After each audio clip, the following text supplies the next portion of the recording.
सबके प्राण लेने वाले यमराज जब माता अंजना का प्राण लेने पहुँचे तो हनुमान जी ने यमलोक में घुसकर ऐसा क्या किया कि यमराज डरकर भागने लगे। तो चलिए फिर आज के इस वीडियो की शुरुआत करते हैं और आज हम जानते हैं कि आखिर कैसे हनुमान जी और यमराज का महाभयंकर युद्ध होता है। बस वीडियो में अंत तक ज़रूर बने रहे और अगर आपको ये वीडियो पसंद आती है तो वीडियो को लाइक करना और चैनल को सब्सक्राइब तो अवश्य कर देना। तो चलिए फिर वीडियो की शुरुआत करते हैं और आज की वीडियो हम देखते हैं कि हनुमान जी और यमराज के महाभयंकर युद्ध के बारे में। दरअसल आंजनेरी पर्वत पर एक गुफा में विश्राम करने वाले बाल हनुमान तथा माता अंजना के सामने अचानक एक दिन भैंसे पर सवार होकर एक काला पुरुष आ जाता है और माता अंजना पर अपने अस्त्रों का प्रहार करने लगा। यह देखकर हनुमान जी ने गुस्से से पूछा कि कौन हो तुम और मेरे माता पर प्रहार क्यों कर रहे हो। तो उस भैंसे पर सवार काले पुरुष ने बोला, मैं सबका काल यमराज हूँ और अंजना के प्राण लेने आया हूँ। यह सुनते ही हनुमान जी के क्रोध से गर्जना करने लगे और कठोर स्वर में यमराज से बोले कि यमराज मेरी माँ के प्राण मत लो, नहीं तो अच्छा नहीं होगा। इस पर यमराज ने कहा कि यह मेरा धर्म है। हे बालक, अंजना का यह समय पूरा हो चुका है, अब इसे जाना ही होगा। और इतना कहकर यमराज ने पुनः माता अंजना के प्राण खींचना शुरू कर दिया और कुछ ही समय में यमराज माता अंजना के प्राण खींचकर आकाश की ओर ले उड़ चला। हनुमान जी रोते बिलखते अपने माँ को उठा रहे थे। क्या हुआ माँ, उठो माँ, कुछ बोलो, ऐसा करके हनुमान जी बिलख रहे थे और अपनी माता अंजना को उठाने का बहुत प्रयास कर रहे थे, पर वो उठती कैसे, वो तो मर चुकी थी। अब हनुमान जी ने क्रोध से गर्जना करना शुरू ही किया, यमराज मैं आ रहा हूँ, आज या तो मेरी माँ जीवित होगी या इस संसार से काल का अंत हो जाएगा। और इतना कहते ही हनुमान जी ने अपना आकार अत्यंत विशाल करना शुरू ही कर दिया। देखते ही देखते वो बालक हनुमान अब साक्षात महाकाल का रूप बन गया था। उनकी भुजाएं फड़कने लगी थी और आँखों से अंगारे बरसने लगे।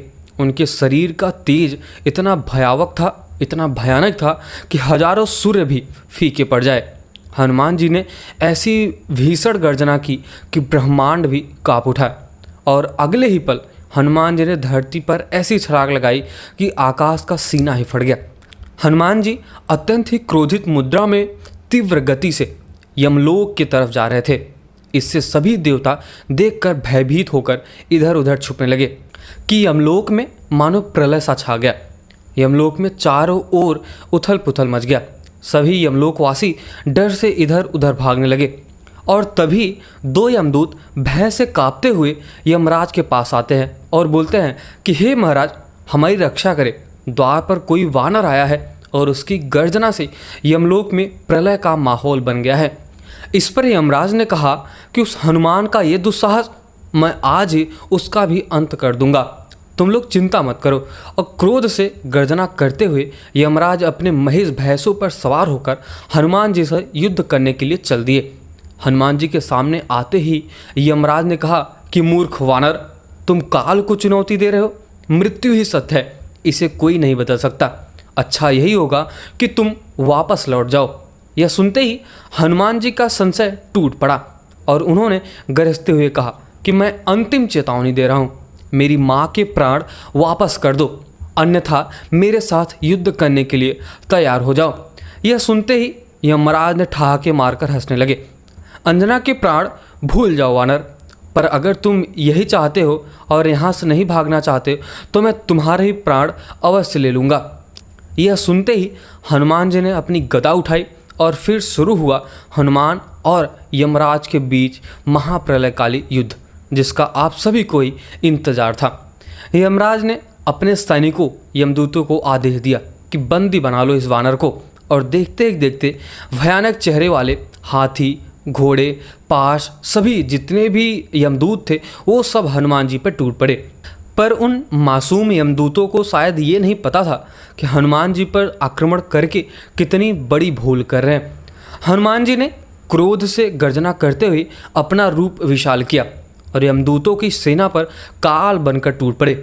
और यह देखकर यमराज ने काली तलवार प्रकट कर हनुमान जी पर प्रहार कर दिया, पर हनुमान जी इतने उग्र हो चुके थे कि यमराज का वो तलवार जैसे ही उनके पास आया वैसे ही उन्होंने उस तलवार को दोनों हाथों से पकड़कर 2 टुकड़े कर दिए। यह देखकर यमराज का क्रोध 7वें आसमान पर जा पहुंचा। उन्होंने सोचा कि यह वानर साधारण शस्त्रों से नहीं मरने वाला, और तब यमराज ने तुरंत अपने मायावी धनुष का आह्वान किया और उस पर एक ऐसा विनाशकारी बाढ़ चलाया जो साक्षात काल का रूप था। यमराज ने जैसे ही वो भयानक बाढ़ को छोड़ा, बाढ़ हवा में आते ही हजारों बाढ़ों में बदल गया और हजारों बाढ़ तीव्र गति से हनुमान जी के ऊपर आगे बढ़ने लगे। यह देखकर हनुमान जी ने अपनी गदा को तेजी से घुमाकर हवा में फेंक दिया। तभी वो गदा अनेक दिव्य गदाओं में बदल गया और देखते ही देखते हनुमान जी की हजारों गदाओं ने यमराज के उन हजारों बाणों को नष्ट कर दिया। अपना यह वार खाली जाता देख यमराज बौखला उठते हैं। उन्होंने अपनी तंत्र शक्तियों से एक भयानक काली गदा प्रकट की और अपने भैंसों से उतरकर हनुमान जी से द्वंद्व युद्ध करने लगे। बहुत देर चले इस द्वंद्व युद्ध के बाद हनुमान जी ने एक ऐसा प्रहार किया कि यमराज दूर जा गिरे। हनुमान जी ने जैसे ही यमराज पर पुनः प्रहार करना चाहा, तुरंत ही गायब हो गए। हनुमान जी को समझ नहीं आया कि यमराज कहाँ चले गए। कुछ ही देर यमराज नहीं आया तो हनुमान जी को लगा कि शायद यमराज डर कर भाग गए, और देखते ही देखते दूसरा यमराज, तीसरा यमराज और ऐसे हजारों यमराज हनुमान जी के समक्ष प्रकट हो गए। हनुमान जी अचानक इतने सारे यमराज को देखकर सन्न रह गए, और यह देख हनुमान जी क्रोध से तिलमिला उठे और उन्होंने क्रोध से गर्जना करते हुए अपनी गदा को यमलोक की धरती पर ऐसा पटका कि यमलोक की धरती प्रलय की भांति डोलने लगी, और इससे यमराज की माया तुरंत ही नष्ट हो गई। और जब यमराज के सारे प्रयास विफल हो गए तब क्रोध में आकर यमराज ने प्रकट किया अपना वो भयानक यमदंड जो किसी के प्राण ले सकता है। हनुमान जी ने जैसे ही देखा कि यमराज उन पर यमदंड से प्रहार करने वाले हैं, उनके क्रोध का ठिकाना न रहा और उन्होंने अपना विकराल रूप लेना शुरू कर दिया। उधर यमराज ने अपने यमदंड को घुमाकर हनुमान जी के ऊपर चला दिया। यमदंड को काल की चरम शक्ति थी, तेजी से हनुमान जी की ओर आगे बढ़ रहा था, और उधर हनुमान जी महाकाल की भांति क्रोध से गर्जना करने लगे। और जैसे ही उस भयानक यमदंड ने हनुमान जी को बांधने का प्रयास किया, हनुमान जी ने अपने दोनों हाथों से यमदंड को पकड़कर ऐसा खींचा कि उसके टुकड़े टुकड़े हो गए। इसके बाद महाकाल रूपी हनुमान जी यमराज को खा जाने वाली दृष्टि से देखते हुए यमराज की ओर आगे बढ़ने लगे। उनका आकार बढ़ता ही जा रहा था, उनके शरीर के दिव्य प्रकाश निकलने लगे। हनुमान जी अपनी गदा को लहकारते हुए महाकाल की भांति यमराज की ओर आगे बढ़ गए। यमराज ये सब देखकर इधर उधर भागने लगे। यमराज को अब लगने लगा कि अब हनुमान जी उनका संहार कर डालेंगे, अब उन्हें कोई नहीं बचा सकता। इस भयानक दृश्य ने तीनों लोकों को हिला दिया, और फिर ब्रह्मा जी ने आकर हनुमान जी के क्रोध को शांत करना चाहा, पर वे असफल रहे।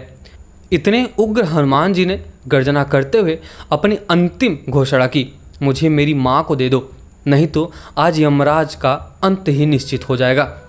और फिर आगे बढ़ते हुए हनुमान जी ने अपने विशाल मुट्ठी में यमराज को दबाकर जैसे ही अपने गदा से यमराज का अंत करना चाहा, और तभी वहाँ भगवान विष्णु अपने दिव्य चतुर्भुज रूप में प्रकट हो गए और उन्होंने हनुमान जी को माता अंजना के प्राण दे दिए।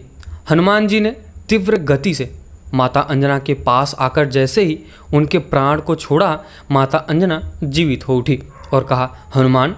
यह सुनते ही हनुमान जी माता अंजना के गले लिपटकर और रोने लगे, और इस प्रकार हनुमान जी ने काल को भी हराकर अपने माता के प्राण बचा लिए। तो अगर आपको ये वीडियो पसंद आया हो, अगर आपको ये वीडियो अच्छा लगा हो हनुमान जी और यमराज के महाप्रलयकाली युद्ध के बारे में, तो बस वीडियो को लाइक ज़रूर करना और चैनल को सब्सक्राइब तो अवश्य कर देना।